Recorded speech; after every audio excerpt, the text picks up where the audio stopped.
Abstract Essay, where ideas take shape, thoughts find depth, and every conversation explores the art of thinking beyond the obvious. And today I have my special guest. He is a president in myblendedlearning.com. And of course, and also too, he is the author of the upcoming book, Super Performance, none other than Mr. George Pesansky. Thank you, Daniel. It's a pleasure to be here.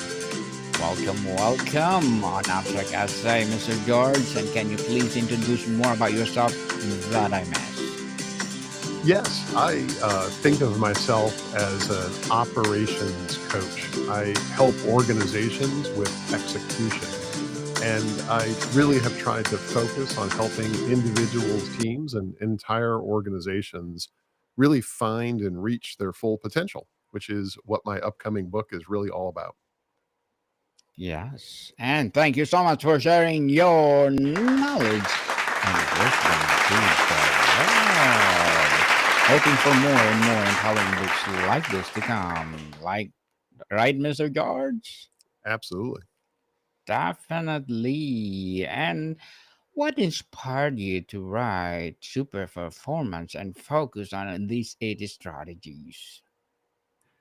This actually was not something I thought I would ever do. I've spent 30 years having, the most wonderful journey with having the chance to work with really large, important organizations, as well as a lot of small, struggling organizations, and having experiences to help them reach their full potential. And I reached a point where I felt that I had things that others may not always see or understand.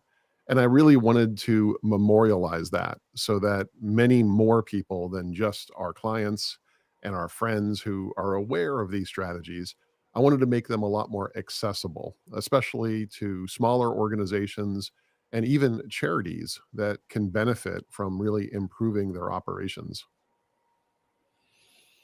Interesting, Mr. George. And the idea for this book came from a single experience, or did it build over years of working with leaders and teams? You know, in hindsight, I believe that it did come from a single experience. But at the time, like I think many things that happen in our lives, we don't appreciate those moments. We don't realize how important they are. But when you look back, you realize that was really transformative. It really changed who you were. For me, I was part of the military. I was participating in gunnery with my tank crew. And I was going to be transitioning from that role basically back to a desk job. And what I learned from those soldiers and how they inspired me to really reach my potential and watching them reach their potential by giving them the support and really applying a lot of the strategies that became super performance was a moment where I discovered that anything is possible if you can really work together as a team and you can really support where our strengths are, but also find those gaps in the things that are preventing us. Very well said, Mr. George. Very inspiring. How did you decide on the structure of the book? Why 8 strategies and not more or fewer? There's no doubt that the most difficult thing about putting together a body of work like this is not necessarily making the decisions of what goes in. It really is making the decisions of what stays out. And we started with, a much larger body of knowledge. And my criteria in coming up with these 8 strategies was that it needed to be something that you wouldn't find or is different than a lot of the other books that may really help organizations, the operational excellence and self improvement books. There are so many that I have benefited from myself. And I didn't want to rewrite or rehash things that are already there. So for me, anything that I felt that already existed or was well explained, we left that to the reader and to all the other sources that are there and really tried to focus on what's unique, what's special, and how they can reach their super performance. Were there early doubts about whether people would resonate with the concept of super performance? I was not necessarily starting out to write a book. I've had a very successful practice in being able to provide training and support to really large organizations. And I've trained, thousands of people to be expert problem solvers and really master facilitators. I think of this book in some ways a little bit like the journey a comedian ends up taking. That they work in a lot of small clubs and they really try to perfect those great jokes. And they watch the audience and listen and respond to the things that are the funniest. And when they reach the point where they have what is sometimes called their tight 10, where they can go on, that evening show, they can headline in a large area because they have 10 really great, hilarious minutes. I really feel like I've spent 30 years working the clubs and working with individuals of all kinds of capability and background. And when we started the work on the book, it really was all of that material. And we tried to narrow it down to this tight 10, not based on what I liked or what I really felt was, special or unique. There are a lot of things that I would have liked to put in that I feel are very strong, but I really focused on what has resonated with our customers and what has made a difference for the people that we coach and support. And again, what is unique, things that they wouldn't find in other places. What was your routine on or process while writing super performance, Mr. George? Yeah. So, I like to think that I'm an expert in process improvement. So, when it came to making the decision, to having the goal of writing this manuscript, it was really about having a definable process. And for me, that meant having a schedule. And because I have a full time job and a very full practice of work supporting, my customers, my clients, that meant I had to carve out time, and that was probably the most difficult thing, to set a very specific schedule, much like you might do if you're gonna work out and every morning wake up and spend that hour on the treadmill.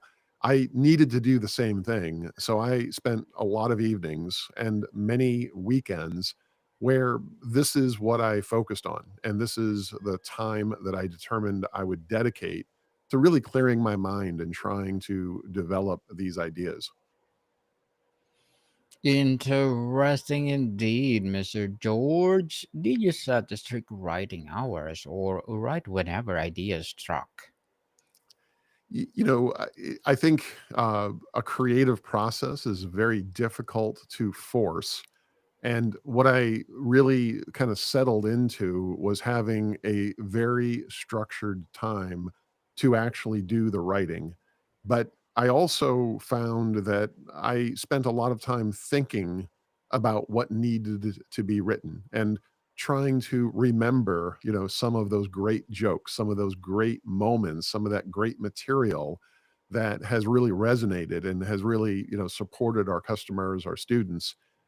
So I kind of always kept the notebook nearby, whether that was a physical notebook next to my bedside or my phone where I was jotting all of those notes or taking voice memo. And what I found was is that if I captured these moments of inspiration, these ideas that sometimes struck me at 3 a.m., I always had the raw material I needed when I sat down and said, "What am I going to do with this?" And I would have the things in the notebook, the ideas in the phone, and that really made a difference compared to staring at a blank page and trying to force myself to create something. And Mr. George, how did you balance storytelling, research, as well as the book would be both engaging and actionable? I really feel that one of the very big differences about super performance is how much of it is storytelling. And I have, talked to a lot of my friends, my, again, clients, and have shared obviously, my journey and the book that's going to be released. And many of them have not seen it. I've only shared it with a relatively small audience, and I tell everyone that they're going to be very surprised when they read the book because it really is a series of stories. And the eight strategies are kind of framed in a storytelling model that are all experiences that I've had over these 30 years. And that was such an important structure for me because I was so heavily influenced by some great authors in this space, like Eli Goldratt, who really, in my opinion, used storytelling to be able to really frame very difficult concepts, very abstract thinking, but to do it by really effectively putting you in the situation. And I hope I did that justice. I really wanted to, unfold a situation that the reader could feel that they're in and help them better understand the point that I was trying to make. And Mr. George, did you have moments of writer's block and how did you push through them? Yeah, I wish there was only one moment, Daniel. There's a There lot. was it was a lot. Yeah, it was a lot. And I think, in those set periods that I had for myself, what I learned was I called it the raw materials, these random ideas that I would write down or these memories of things that I wanted to consider including. I found that that was the antidote to the writer's block because if I did sit down to, kind of commit to completing a portion of a chapter or kind of finishing a story, and I didn't have any of that raw material, any of those ideas, any of the sort of generation, that brainstorming, it really didn't work, and I didn't feel good about the product, and most of that never made it past the initial draft. But what I found was there was a correlation between the brainstorming, the volume of potential ideas, not committed ideas, but potential ideas, and the opportunity to then be creative. Because if something wasn't working, I just tried something else, and I often, kind of got some traction with just a different idea then. Definitely. And let's talk about the collaboration and production. Who played a critical role in helping you shape and refine the manuscript?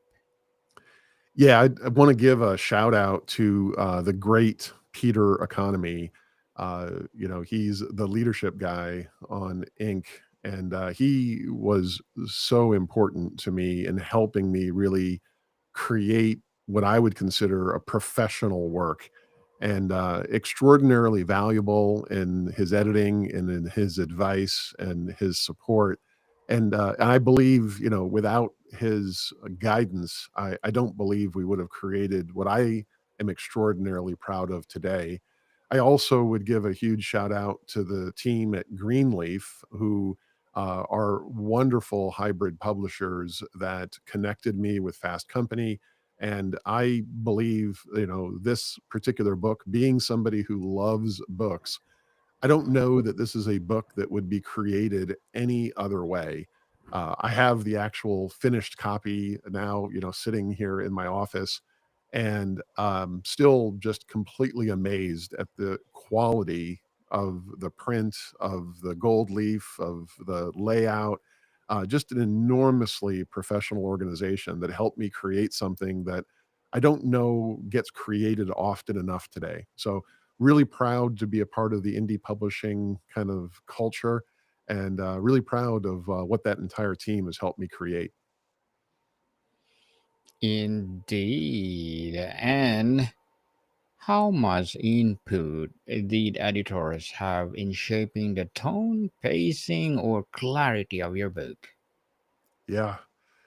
For any of the listeners who are, kind of starting this journey, or you're kind of thinking about, writing a book, this was probably the most difficult part for me. Uh, I had a really tight collaboration with Peter, and we worked, and I really believed, we had a kind of common perspective of what it is I wanted to achieve. And when it went to kind of the proofreading and kind of further editing, there were a lot of proofreaders who really had no background in continuous improvement or leadership, but they read the book as any other reader would read it. And they came back with some rather scathing kind of comments and ideas around things that were just unclear, or things that needed a lot more work.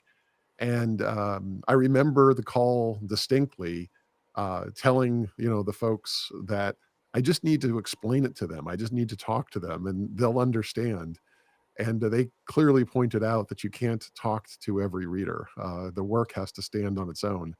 So, recognizing that no matter what you have in your mind, your ability to put it on the page and have other people digest it, although that sounds like exactly what you're doing when you write a book, I didn't fully grasp that concept until somebody took it away from me, read it without me looking over their shoulder and explaining it. And it was very healthy. I think it made a much better work.